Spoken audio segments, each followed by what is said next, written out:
Kadak News। कोई बताए कहां किस कानून में लिखा है कि मंडी बंद होगी? कहां लिखा है कि एमएसपी बंद होगा? है कोई कांग्रेस के नेता में दम या विपक्षी दल के नेता में दम जो बताए कि किसी कृषि कानून में कहीं पर भी लिखा है कि मंडी बंद होगी, एमएसपी बंद होगी? आपने कहा मंडियां, अनुराग जी ने कहा मंडियां खत्म नहीं हुई। सही बात है, मंडी इसमें कोई प्रावधान नहीं मंडी समाप्त करने का। 2 मंडियां बन गई हैं, एक निजी मंडी जिसमें टैक्स नहीं लगेगा और एक सरकारी मंडी जिसमें टैक्स लगता है। 2 मंडी, एक देश एक विधान, एक देश एक संविधान, एक देश एक निशान, एक देश एक चुनाव, एक देश एक मार्केट। तो एक देश 2 मंडियां क्यों? किसान ही क्यों मिला आपको? एक मंडी। और ये जो टैक्स आप कह रहे टैक्स मुक्त कर दिया, टैक्स कौन देता है? खरीदार देता है इन मंडियों में टैक्स, किसान नहीं देता। पंजाब में 6.5%, हरियाणा में 4% और सरकार को देता है। हरियाणा पंजाब का ग्रामीण इंफ्रास्ट्रक्चर अच्छा क्यों है? हर गांव में अच्छी सड़कें क्यों हैं? क्योंकि ये जो टैक्स जाता है ग्रामीण इंफ्रास्ट्रक्चर और इन मंडियों के और किसानों के विकास के लिए इस टैक्स का इस्तेमाल होता है। इसीलिए आज पंजाब हरियाणा सबसे आगे।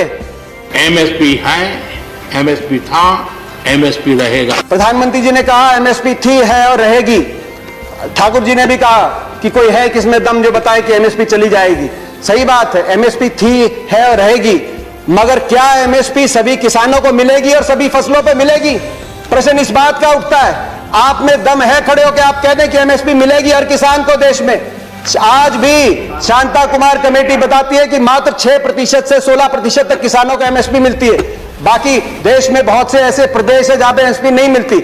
आपको चाहिए तो यह था जो पंजाब, हरियाणा, पश्चिमी उत्तर प्रदेश में एमएसपी मिलती है, वही एमएसपी बिहार में मिले जहां धान 800 रुपए, 1000 रुपए में जा रहा है, 1800 रुपए में हमारे यहां धान मिल रहा है।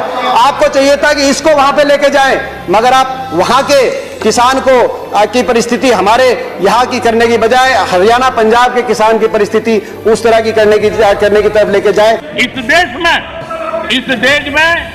माननीय अध्यक्ष जी, दहेज का कानून, दहेज के खिलाफ कानून बने, ये इस देश में कभी किसी ने मांग नहीं की थी, फिर भी देश की प्रगति के लिए कानून बना था। माननीय अध्यक्ष जी, ट्रिपल तलाक, इसके खिलाफ कानून बने, ये किसी ने मांग नहीं की थी, लेकिन प्रगतिशील समाज के लिए आवश्यक है, इसलिए कानून हमने बनाए हैं। हमारे यहाँ बाल विवाह पर रोक, किसी ने मांग नहीं की थी कानून बनाओ, फिर भी कानून बने थे, क्योंकि प्रगतिशील समाज के लिए आवश्यक होता है। कहा गया कि बिन मांगे दिया गया, और बिन मांगे बहुत से कानून दिए गए थे। बाल कानून बिन मांगे दिया गया था, दहेज कानून, ट्रिपल तलाक बिन मांगे, कई बार अच्छे कानून बिन मांगे भी दिए जाते हैं। फर्क है उनमें और इसमें फर्क है। उनमें जिस वर्ग के लिए दिया गया वो वर्ग संघर्ष और आंदोलन के रास्ते पे नहीं आया। बाल कानून लागू हुआ तो दिल्ली को बच्चों ने नहीं घेरा बाल कानून वापस लिया जाए। दहेज का कानून आया तो महिलाएं धरने पे नहीं बैठी कि हमें दहेज देना है, मगर यहां जिस वर्ग के लिए आपने दिया वो वर्ग आज आपके दरवाजे पे आया, दिल्ली के आसपास लाखों की तादाद में बैठा है। हरियाणा सरकार का कॉन्ट्रैक्ट फार्मिंग एक्ट उठाइए, और वो तो हुड्डा जी के समय पारित हुआ था। हरियाणा के अंदर 2007 में हमने कॉन्ट्रैक्ट अमेंडमेंट लाए एपीएमसी के अंदर, निजी अलाउ किया निजी कंपनियों को, मगर साथ में कानून लिख दिया कि अगर कॉन्ट्रैक्ट एमएसपी से नीचे किया जाएगा तो गैर कानूनी होगा और कानूनी कार्रवाई होगी जो लोग इस तरह कॉन्ट्रैक्ट करते हैं। आप कह रहे हैं ज्यादा मिलेगी तो आप कर दीजिए, ये कानूनी प्रावधान देने का आप काम करें। प्राइवेट की बात करी कि आप प्राइवेट का खिलाफत कर रहे हैं, प्राइवेट की खिलाफत नहीं कर रहे। प्राइवेट आए, मगर मंडी के अंदर आने से किसने रोका प्राइवेट को? प्राइवेट मंडी के अंदर आए और एमएसपी से ज्यादा में खरीदे। कह रहे हैं बाहर भाव ज्यादा मिलेगा, विकल्प होगा, बाहर ज्यादा मिलेगा, बाहर ज्यादा भाव मिलेगा प्राइवेट में। तो आपको यह कानून बनाने में क्यों आपत्ति है कि अगर एमएसपी से कम का कोई कॉन्ट्रैक्ट होगा तो वो कानूनी बाध्य, उस पर बाध्य होगा। कान खोलकर सुन लो, ये हुड्डा कमेटी की रिपोर्ट के कारण आए। आपने कहा कि एक शरद पवार जी ने चिट्ठी लिखी थी, आपने कहा कि मुख्यमंत्रियों का समय हुड्डा कमेटी ने भी इसकी सिफारिश करी थी कि एपीएम सुधार हो, एपीएमसी एक्ट के अंदर बदलाव हो। मैं बताना चाहता हूं कि हुड्डा कमेटी ने, जिस कमेटी में प्रकाश सिंह बादल जी, ममता बनर्जी जी और नीतीश कुमार जी भी सदस्य थे, उस कमेटी ने क्या सुझाव दिया था इस पे? उन्होंने कहा था कि एपीएमसी में सुधार हो, मगर एपीएमसी का विस्तार हो। सबसे पहले मंडी, जिस प्रकार से हरियाणा में हर 10 किलोमीटर में मंडी हमने स्थापित करी थी अपनी सरकार में, पूरे देश के अंदर हर 10 किलोमीटर में मंडी बने। दूसरा, प्राइवेट अगर आए तो मंडियों के अंदर आए, एमएसपी से ज्यादा पे खरीदें, एमएसपी से कम पे खरीदते हैं तो कानूनी कार्रवाई हो, वो ऐसी खरीदारी अलाउ ना हो। तीसरा, एमएसपी की कैलकुलेशन C2 के आधार पे हो, A2 कॉस्ट नहीं, C2 खर्चे के आधार पे एमएसपी कास्ट हो, जो आज किसानों की सबसे बड़ी मांग है। चौथा, एमएसपी जो चौथे उसमें कहा कि कर्जे का जो दर है वो no discussions please, no cross talk, no cross talk, no cross talk. किसी और की बात रिकॉर्ड पे नहीं जा रही है। दीपेंद्र जी कंटिन्यू। ये सिफारिश थी। मैं किसान आंदोलन को पवित्र मानता हूं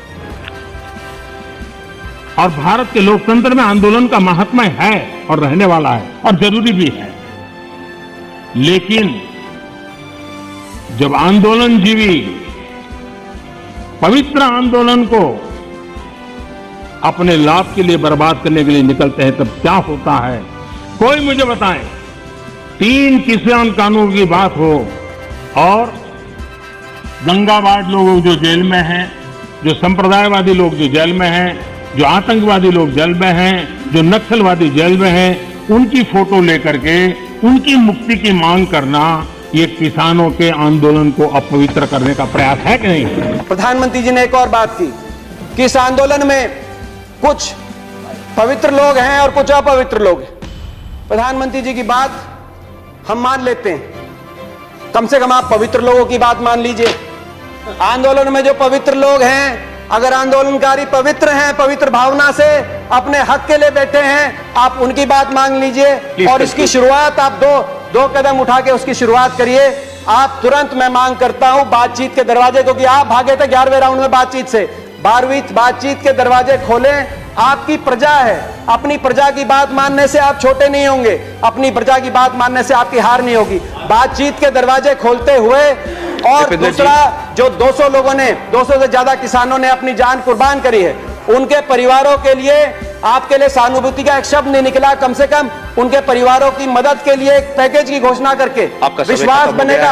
हम विश्वास बनाने वाले लोग हैं, विश्वास बनेगा। मैं हाथ जोड़ के आपसे प्रार्थना करता हूं, आपकी प्रजा, आपके लोग हैं, इनकी बात मानिए। आपका बहुत बहुत धन्यवाद। जय हिंद, जय जवान, जय किसान।